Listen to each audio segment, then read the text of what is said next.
Hello, everyone. My name's Hank Setala. I'm here with Brian Daniel Edwards for a episode of Midnight Meanderings. Welcome to Stir Crazy Shamans.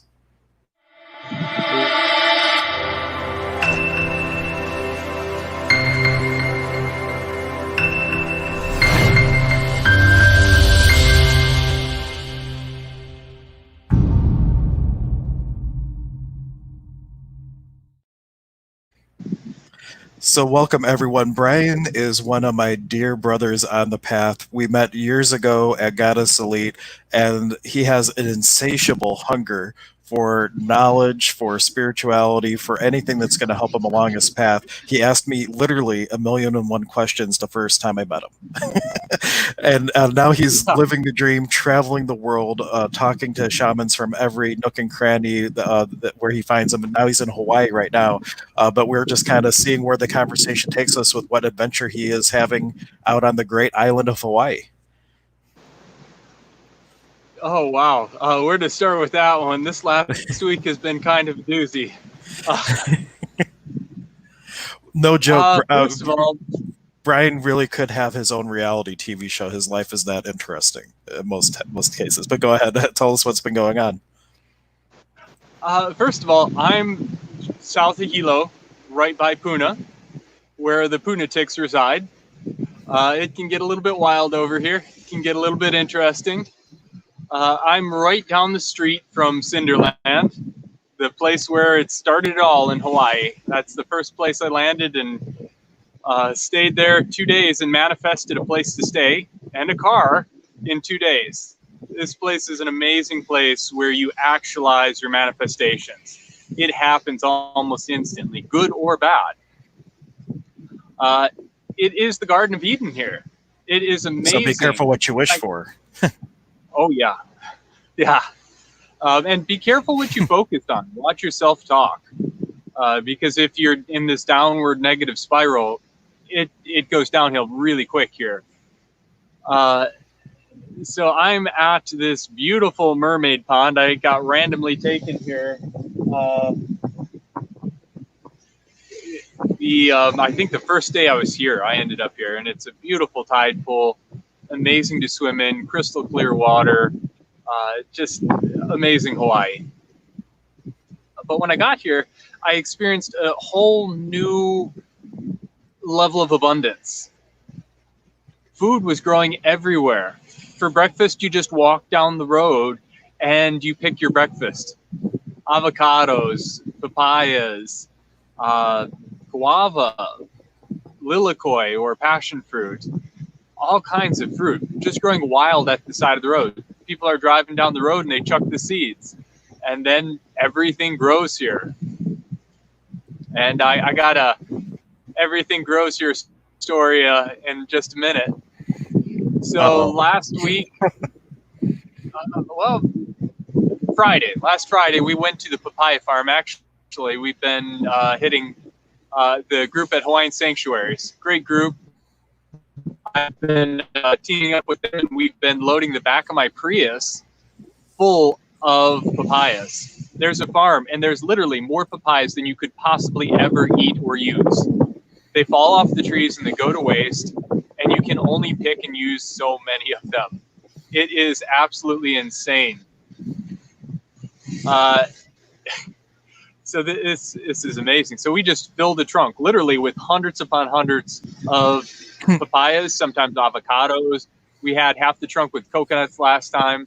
Sprouted coconuts are amazing. It's like cotton candy on the inside. And you can eat that with also saving the coconut palm. And we learned that technique. Interesting. I can't say it's one of my favorite foods. Yeah. Oh, yeah, you don't like this is different, though. This is really good. I don't know if you'd like it. I remember we'll dishes see. that I cook up. And when I come out to visit you, I will be open to trying it. So we'll see what happens. Supposedly, back in the day, it was kapu. It was illegal, and I think it was a pretty severe punishment to eat a sprouted coconut. That was only reserved for the royalty. So it is a delicacy. So right down from me, I'm in the Hawaiian jungle right now, the Hawaiian rainforest. It's absolutely amazing, but I'm just outside that at the tide pool. you continue down the road that way, that is where Cinderland is, and that is where the papaya farm is. Okay. So a week ago, time doesn't really exist here on the island. It just is. It always is. And you meet up with people when you, oh, hey, I'll see you around. And right when you're supposed to see them, you see them. But it was, I believe, a Saturday maybe.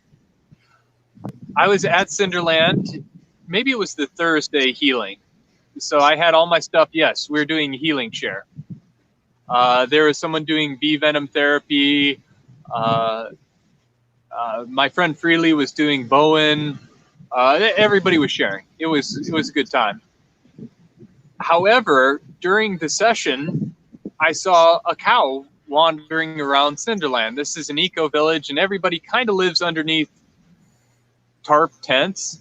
It's actually really cool. This was just flat cinder 20 years ago, and the Jesus, the owner and founder of it, really turned it into this amazing food forest. Every type of food imaginable can grow there.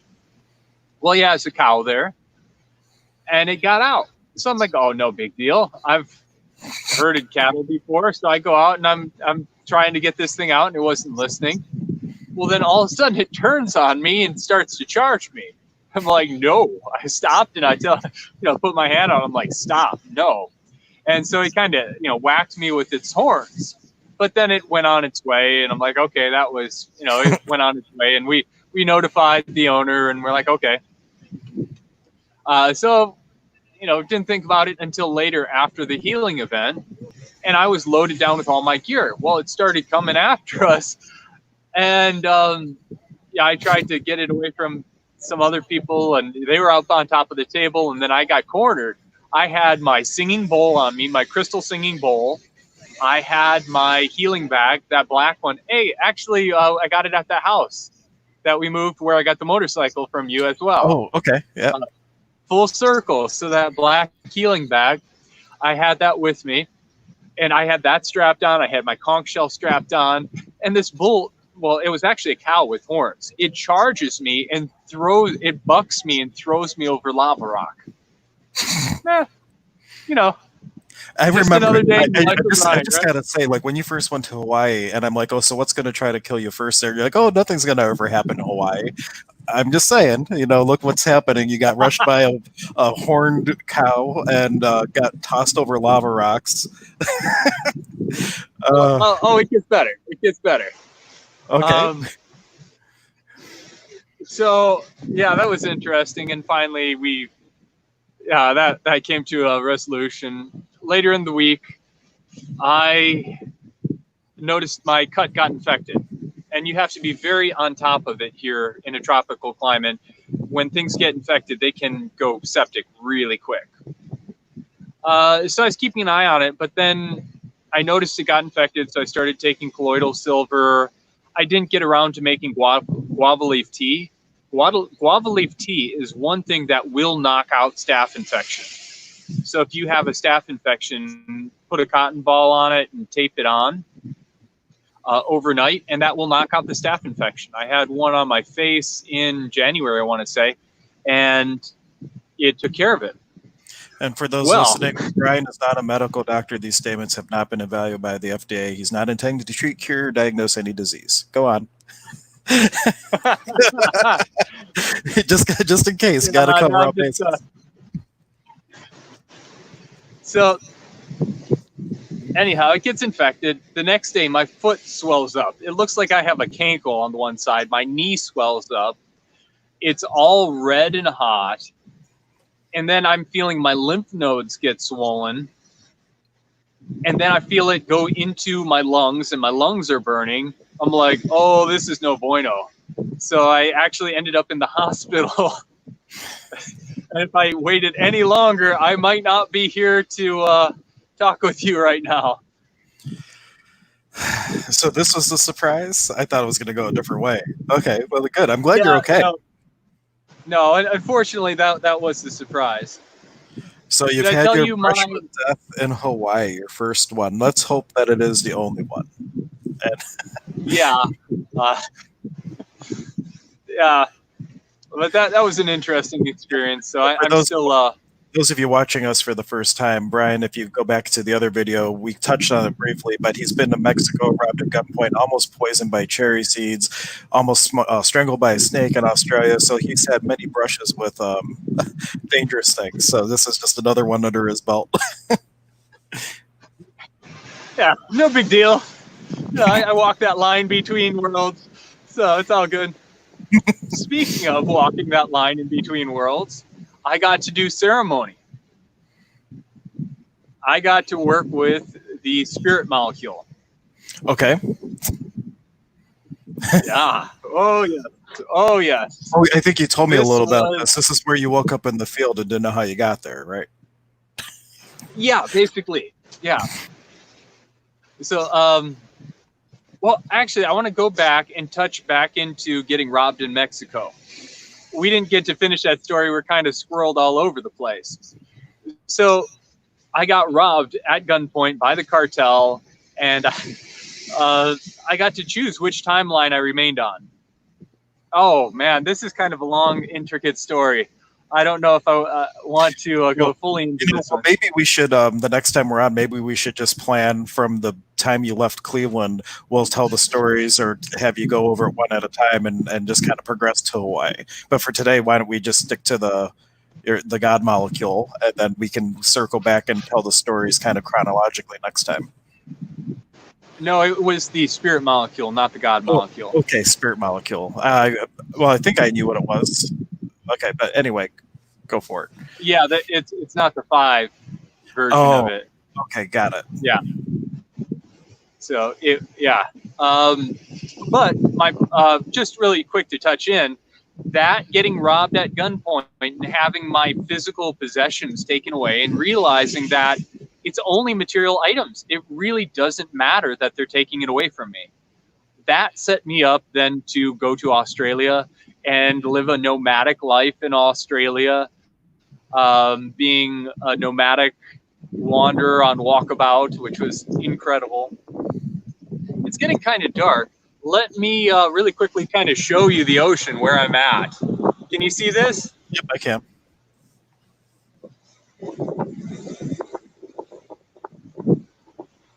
This is one of my favorite places here. It's really nice.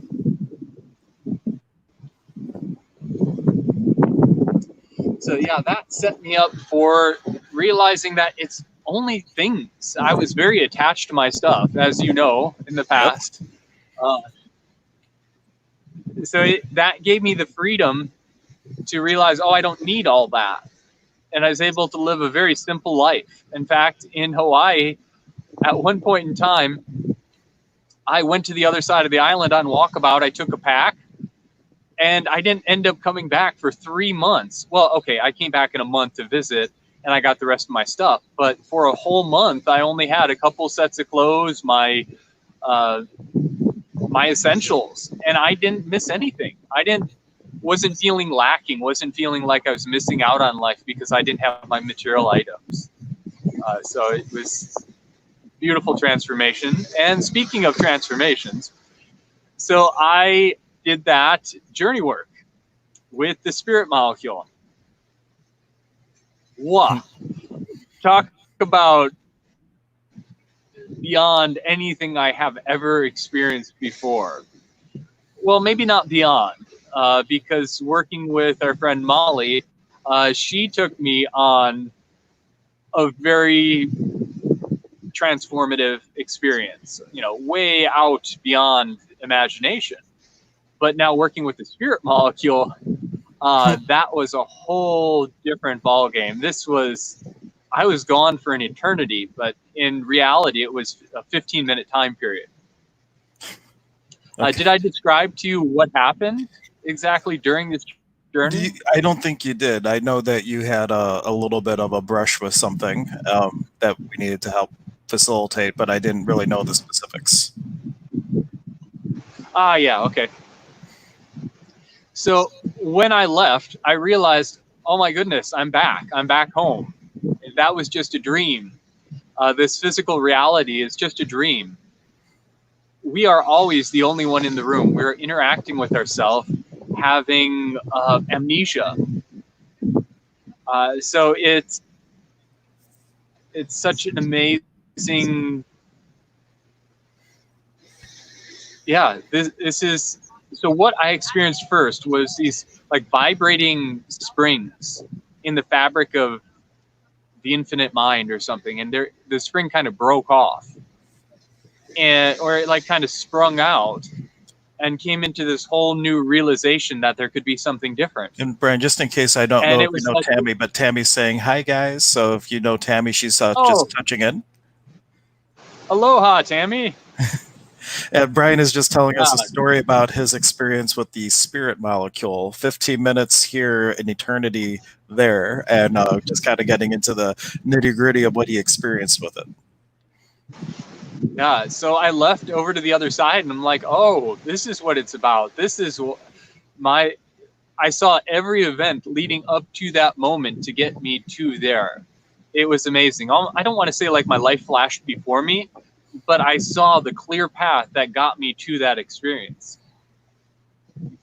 And so then I got to experience the Adam and Eve experience, being the first spiritual beings incarnate on the physical plane, feeling a shiver for the first time, feeling hard rocks stubbing your toes for the first time, feeling hunger pains for the first time and not understanding or knowing what they were. And then I got to experience this down through the ages of how we carry this huge burden with us. And I'm very, very guilty of this. And now every time I'm guilty of it, I catch, well, I don't want to say I catch myself, but I realize what I'm doing, and I'm like, okay, no, I don't have to do this. And what are you So referring to when you say there's a burden? Is it? Can you elaborate a little bit on what you're referring to? On what? What is the burden that we're having to carry? Just to elaborate a bit on what burden you're referring to. So it's you've seen me do it all the time in storytelling. I focus on the negative. I believe it's like 10 times more likely that a customer will leave a bad review than a good review on a website or whatever. So for some reason, well, no, actually, I later got the message or the hit on why that's the case. We come from a state of perfection. We come from this perfect place. So the darkness is the contrast. The pain is the contrast. The unpleasant experiences, that's the contrast. That's what we're not used to. And you might remember this quote from Neil. Trying to understand. Oh, sorry. I was going to offer a quote from Neil Donald Walsh. Okay. In one of his books, they say that in the absence of that which you are not, that which you are is not. And it's kind of a reference to what you're describing now, that amongst the perfection, in order to know that contextually, you have the opposite. And in our call a little bit earlier today for Conversations with God, it was saying that joy is your natural state, and the opposite of joy is hell. That is your knowing that you are everything. However, you're not having the experience of that, and that's kind of like the hell on earth, if you will. Oh yeah, that's very much what I experienced. Oh, squirrel, where did I go with that? Oh, so okay. So can you imagine being on this hard rock plane, experiencing pain for the first time, scared and alone? All you have is the comfort of your partner that was created next to you, that incarnated on this hard rock next to you. That love, that comfort, that, feeling right in your partner's arms, and some semblance of some taste of where you came from. Now, to understand what's going on, we try and analyze it, we try and explain it, we talk about it. And every time we do that, we're continuing this on. So we passed it on to our children and their children and their children and their children and their children over these generations and generations and generations for millennia. I mean, it's gotten solidified in laws, rules, regulations, society, safety features, trying to understand it through the sciences, trying to understand it through art, poetry, astronomy, everything, trying to explain how we got here, where we're at, and understand this experience we're having instead of just being in it. And part of this is, I'm not saying go and burn the history books, not at all. But we're carrying forward that energetic burden of that first shiver. We're carrying forward that energetic burden of that first toe stub that we then told to our children, and we told to their children, and we told to their children, which is really just us. We're all having this experience, and we're all in the state of amnesia. So, believe it or not, we're all one. There's only us. Yeah, you're the only one in the room, and so am I. Yeah. So over the generations, we don't even think about how we pass that heavy burden on. So at one point in time during this journey, I realized that I'm like, oh, it doesn't matter. I can just let it go. And all of a sudden I had this blissful state. I released it and I let go of that burden. And it felt so good. And I'm like, oh, I can't wait to tell people about releasing that burden. And I'm like, oh, wait, I don't have to. There is no burden to tell people about. And then I'm like, oh my goodness, this next even more blissful state. So imagine as a kid on Christmas Eve, feeling that like anticipation, that like excitement in your heart, and just that, pure bliss and joy in your heart. And you get that, and it's almost hard to breathe. It's so ecstatic. And then you come to the next realization that, like the whole reason you went through this was to prove it, and you proved it, and you won, and you've gotten through this. Wait, I didn't have anything to prove to anybody. So like, so then that's a huge blissful, ecstatic. And so it just kept going through these realizations that I'm just here for the experience. I don't have to prove anything to anyone. The past doesn't have to exist energetically. Remember the lessons, carry those forward, which is interesting. It's part of the meditation that the MDMA taught me, the trauma clearing. So you can retain the memory, but you can release that energetic burden. So you still have that memory, you still have that knowledge, you still have that experience, but you're not carrying forward that energetic burden. So that was a huge. I like giving the example that it's like you let go of the hoocher or the heaviness around a thing, the charge on it, but you keep the pearl of wisdom, which could be an asset for yourself or to share with people. Exactly, yeah. So then I experienced, there was many different parts to this journey. I could look at myself, I could look at someone else, and I could look at their tooth, and then I could look at the enamel. Then I could kind of zoom in and see their the molecular structure of the enamel, and then I could see the atomic structure. Then I could see the quarks and the barium neutrinos, and then I'm like, oh, it doesn't matter because I created this. And so I jump out back to the universe, and I start looking at the stars and going out to this and here and there and going, wait, I created all this. This is all according to that. Let's see. Sorry, something jumped up. Okay. So yeah, it was this amazing experience. So all of a sudden, I kind of got taken back to my body. I was out of my body, but I got taken back to the body. And I was surrounded by, it looked like black magic practitioners. It felt like New Orleans style black magic, voodoo, hoodoo. The energy had like satanic symbols in it, and it was this web weaving over me of darkness. And they're trying to lull me to sleep.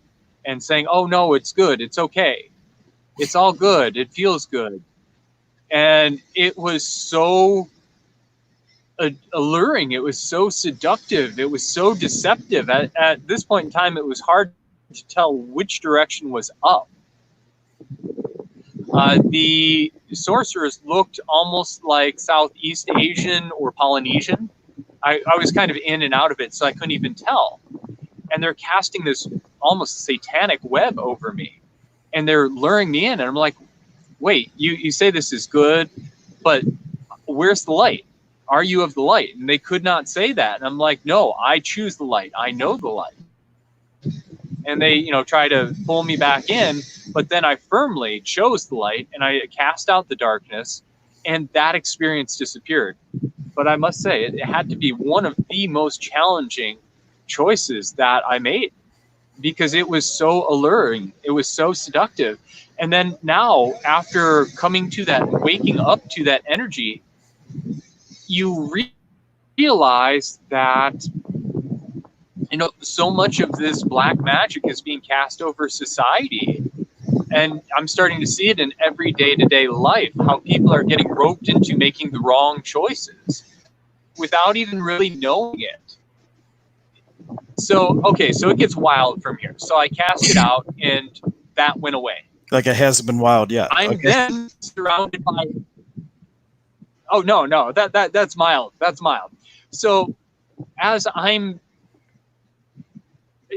cast that out, all of a sudden, I'm surrounded by Hawaiian elders, and they're chanting, and they had rattles, or I was so out of it, I didn't even know. But they're almost angrily chanting at me, around me, casting out whatever darkness that was. And I'm like, oh man, what happened? Because I was with a group that was not quite as experienced as, I don't know if the facilitators had experienced stuff like this before, but I'm thinking that, oh man, it got really bad, and they had to call in the elders, because that can happen here. Bad stuff can happen, and when it goes bad, they call in people in the know.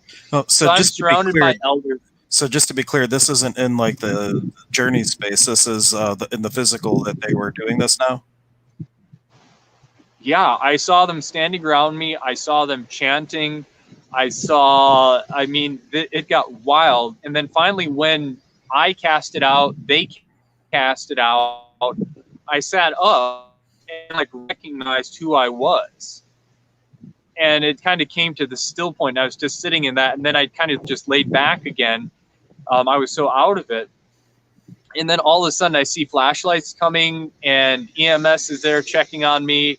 I'm getting IVs in my arm. They're loading me on a cart and taking me away. And then that whole experience dissolves. I'm going, what is going on? And so that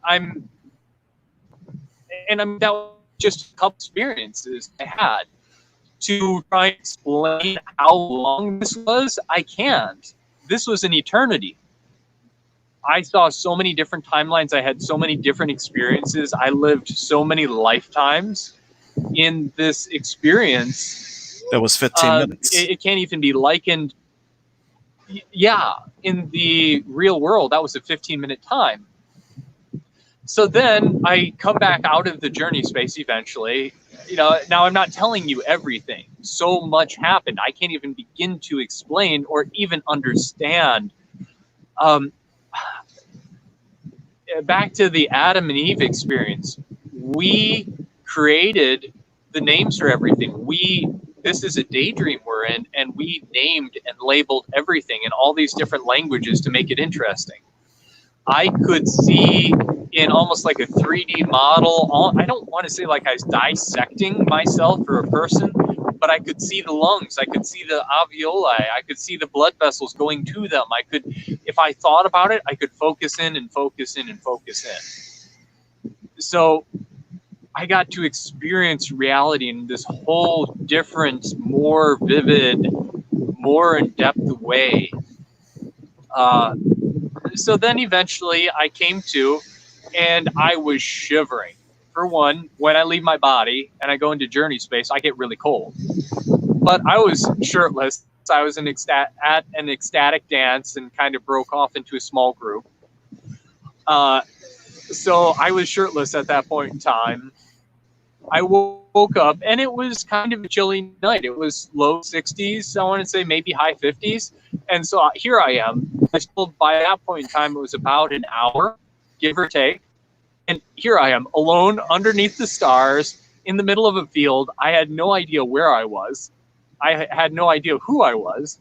I just knew that I created this. I knew I created the stars, and I'm looking at the stars, and it kind of was halfway in between this experience and here and there.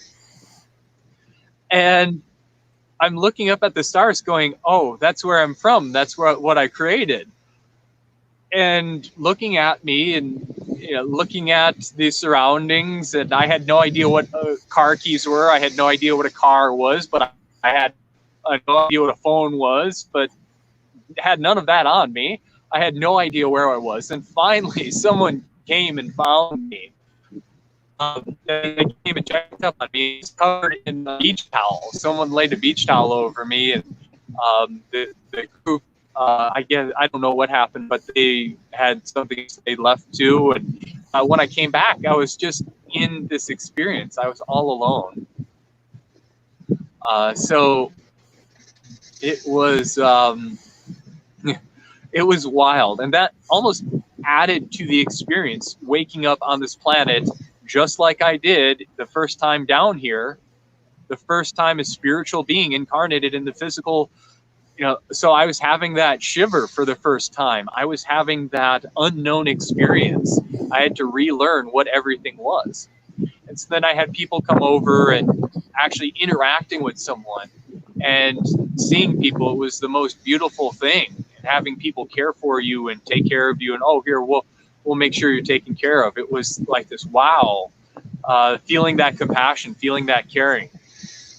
And then eventually I walked on and caught up with my friend Freely, and we started talking about it. I was kind of shaken. I was very shaken, actually, by that black magic part of the experience. So much of it was so beautiful. So much of it was so enlightening, and I let go of so much. But I was still, that black magic part was so alluring. It was so deceptive. It was so seductive. I didn't know if I was still in the journey or not. I had lived so many lifetimes. I had so many experiences. So I could not tell you if this is still even reality. But no, I know I'm back here in the physical plane. Whereas when I came back from that journey, I was still unsure whether that was part of the journey or not. And then I started asking, hey, did you guys have to call the elders? Did EMS come? And they're like, what are you talking about? And so what was so real and physical to me, it felt like I was physically getting carried away. I felt like they were physically around me. I could see them. I could hear them chanting in ancient Hawaiian, ancient Polynesian. They're chanting around me. None of that happened in this timeline. So it was, so I'm like, what did I say? What did I do? And they're like, oh, nothing. You just waved your arms. So this whole experience happened in that other world, that other place. I'm glad you found your way back to us. Yeah. And it was, there was a real chance. So people, if you do journey work, make sure you're protected. Make sure you're with people you trust, and have some sort of agreement where they can pull you back. Because that was so seductive. That was so alluring.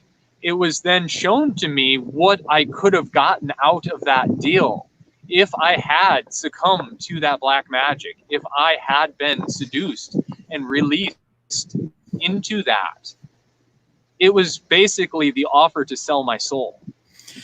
Now, an interesting question for you, though. From the very beginning of the journey, you had the awareness that you are the only one in the room. So was that not a reflection of something within you? Yes, it is part of the experience. Somewhere along the line, we thought, well, to better know the light, let's invent the dark. And so let's have this other experience to see how bright the light is. So let's invent the dark so we can see how bright the light is. And it was, yeah. But we're playing the game at so many different levels. So at the absolute level, everything is perfect. Everything is just a daydream. But on this level, we're interacting with somewhere between the third and fifth dimension now, maybe higher, depending on where you're at in the world. And it's not all one solid dimension. We don't jump up level by level. It's energy density. So some areas are very low in dense energy. Some areas are very high energy, and that can vary around the planet. So it's not one straight, we're in the third dimension or we're in the fifth dimension. I kind of think of it like if you look at quarks and buoyancy, like different people might be floating at different places within the water. Some might be higher, lower. It's not a question of what's better or not better. It's just like where people are at. But it's a good way to illustrate how people are kind of at different places. And collectively, we might be somewhere as a species, but everybody has their individual operation, if you will, depending where their awareness is. Exactly. So, but at this level of the game, if I had succumbed to that, I would have gotten almost immediately rich and famous. I would have had the money. I would have had the fame. I would have had the notoriety. People would have started following me. But then you would have seen me start to rot from the inside out. I then would have started to become aged and withered. My spirit would become dim, my light would have dimmed, and I would have still had this fame. As you've seen some childhood Disney stars, they have this bright spirit in their eye with this bright new career in their future. Then all of a sudden you see them turn dark and weird and unhappy, and they have all these mental problems. So that after the fact, I realized that was the offer that was being laid out for me. So I could have been the successful whatever through that means and had the easy way, the easy ticket to the other side. But that is not fulfilling. That is not a win at all. Well, what would it take for you to have the sense of fulfillment and shining your light and having the notoriety and fame and all that too? Yes. So it can be achieved. People can see my light, and I can become famous for having my light shine. So, yeah. So it's a step. It's a growing process. I mean, as you've seen, you remember that kind of dopey kid that walked into the crystal shop and started asking you questions. I'm a different me. That was a lifetime ago, and I've died a few times in between and come back. So little by little, every time I reincarnate, I'm a new lifetime, and I'm a new Brian, and a new me, and a new I am. In honesty, from the beginning of our conversation till now, you're not the same you. And neither am I. Yeah. Because in every single moment, you create yourself anew in the next grandest version, ideally, of who you can become. And if you can keep that kind of focus, then everything just kind of unfolds in possibility for you. And with the ability to still shine your light and not succumb to the opposite. Yeah. Very that was some amazing experiences. Then being out in public, I've now seen that black magic seduction energy out and about. So I have to figure out what to do about that. How do I clear that up? How do I get people aware of it so they can more easily choose the light? So I'm still figuring out what my path is, and until the idiot apocalypse comes to a conclusion, I feel like... Sorry. I know you said that the last time we did this, the apocalypse. I just always find it funny. Yeah. When I'm not expecting it, and then you throw it out there. Way, though. I mean, there's people wearing breath masks around their chin. People, it doesn't work that way. Please, please. Almost more dangerous than the virus is the lack of common sense. So half of the things people just started doing, they should have been doing already, especially during flu season. So that would have gone a long way to prevent this from happening.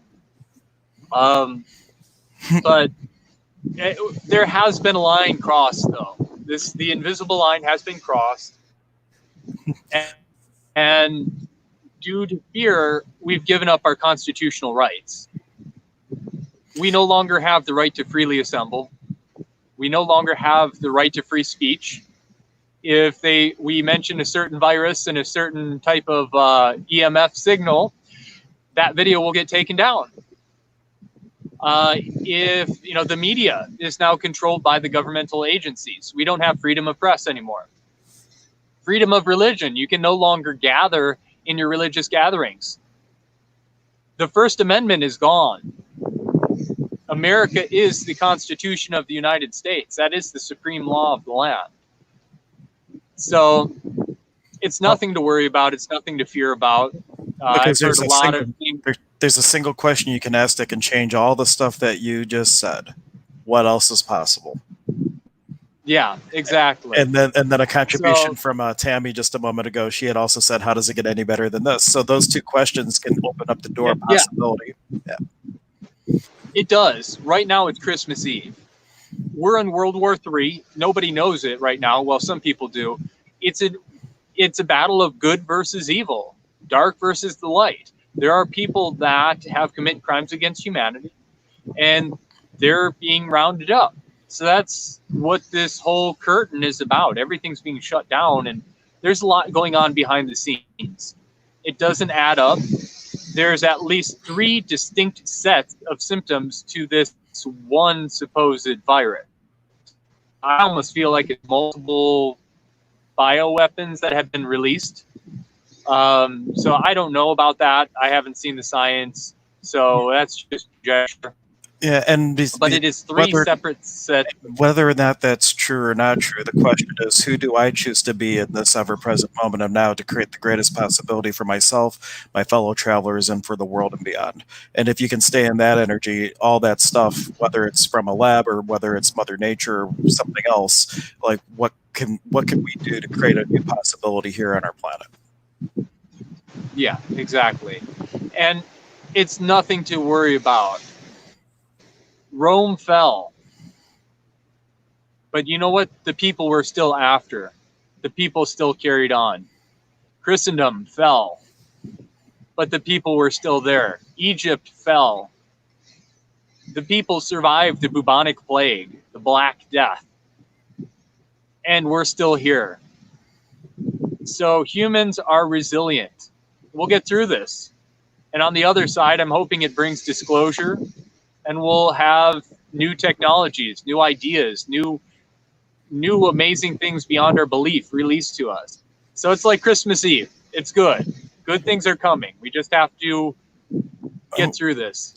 Got to bring this up. Have you seen, I don't know if you looked at my Facebook thing or not, but I was sitting at, I forget which night it was, but Spirit said, sit down, we're going to give you an acronym for COVID, and that's going to help create new possibilities with it. And at first when I sat down, I started trying to figure out one, and they're like, no, we said sit down, we'll give it to you. You don't have to figure anything out. And anyway, so after just kind of finally becoming still, where did it go? And I'm just uploading it so I can actually show it to you here. Here we go. Let's see here. Oh, here we go. I just put it over top. COVID is the Earth's way of making us stop for a moment to create opportunities via intuiting divinity. And what world would we create if we were all in touch with the divine? Yeah, that's nice. It's very nice. Yeah, I love that. What I'm telling people is, don't be afraid. We're going to make it through it. The world has made it through disasters and things like that before. It's going to be better on the other side, but we're never going to go back to the pre-COVID days. We're never going to see, we're never going to go back to September 9th. We're never going to go back to pre-AIDS era. Well, in truth, in So any it's moment, you're never a going to new go back to world. the previous moment. It's always what's new in this moment, Yeah, and what possibilities can you create. yeah. Very fun. Let's see. Anything else that we want to touch on for tonight?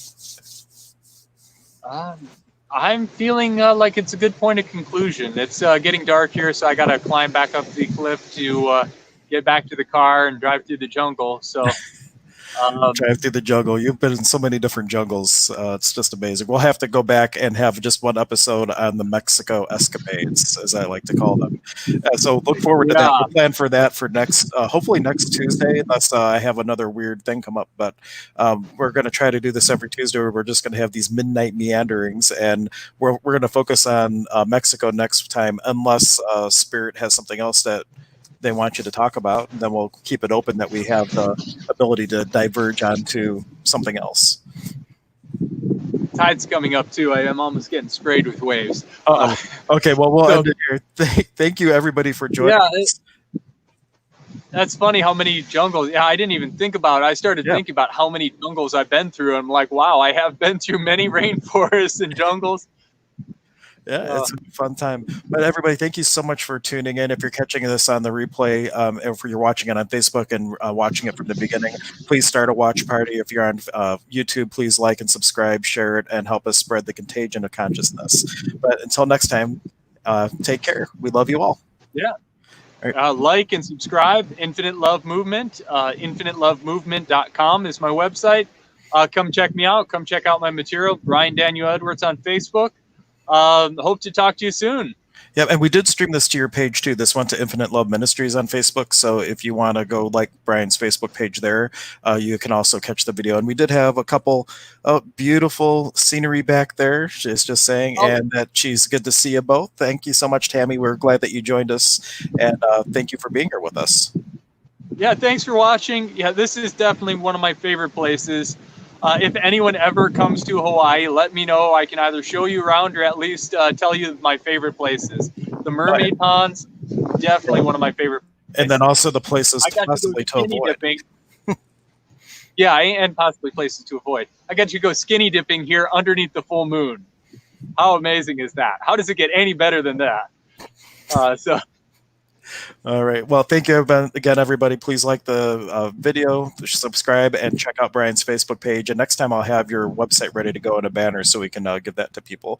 But until next time, we'll see you and take care. Excellent. Okay. Ahui.